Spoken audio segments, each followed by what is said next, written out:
గారు, మన ఎమ్మెల్సీ గారు, వేదికని అలంకరించిన పెద్ద మనుషులు, వివిధ డిస్ట్రిక్ట్ నుంచి ఇక్కడికి జమ అయిన హమాలి సోదరులందరికీ నా హృదయపూర్వక ఈరోజు ఈ సమావేశం మన మంత్రి గారు ఏది అనౌన్స్ చేస్తారని ఆశతో అందరు ఇక్కడ ఉన్నారు, మీటింగ్లో ఉన్నారు. నేను ఒకటే మాట మంత్రి గారి దృష్టికి తీసుకుపోదాం అనుకుంటున్నాను. ఎఫ్సిఐలో ఇంతకుముందు 97కి వెళ్ళి ముందు అదే దారుణం, మధ్యవర్తిగా కాంట్రాక్టర్స్ రావడం, తక్కువ ధరలో హమాలి పని చేపించడం.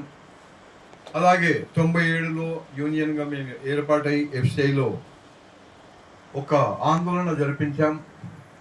ఆ ఆందోళన మూలంగా ఈ కలిసి ఉన్న ఆంధ్రప్రదేశ్లో 27 డిపోలకు ఒకసారి డిపిఎస్ వర్కర్గా గుర్తింపు ఇచ్చి ఆర్డర్ ఇష్యూ చేయడం జరిగింది. అది కేవలం కార్మికుల ఐక్యత, కార్మికులు చేసిన సంఘర్షణని వాళ్ళు పట్టించుకొని ఆ ఆదేశాలు జారీ చేయడం జరిగింది.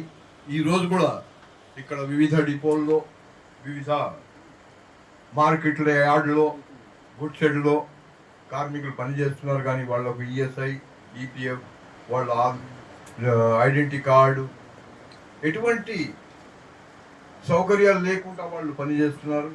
ఈ బోర్డు ఏర్పాటు చేస్తే కొద్దిగా వీళ్ళకు కూడా మనం ఆదుకున్నట్టు ఉంటుంది అని కూడా నేను మంత్రి గారికి వినవి చేసుకుంటున్నాను. ఎందుకంటే ఒక భరోసా లేని పని వీళ్ళు చేస్తున్నారు.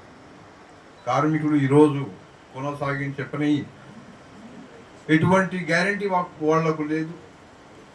రేపు ఏ కాంట్రాక్టర్ వస్తాడేమో, ఎవరిని తీసుకొని వస్తాడు, మేము ఉండాలన్నా పోవాలన్నా ఆందోళనలో కార్మికులు బతుకుతున్నారు.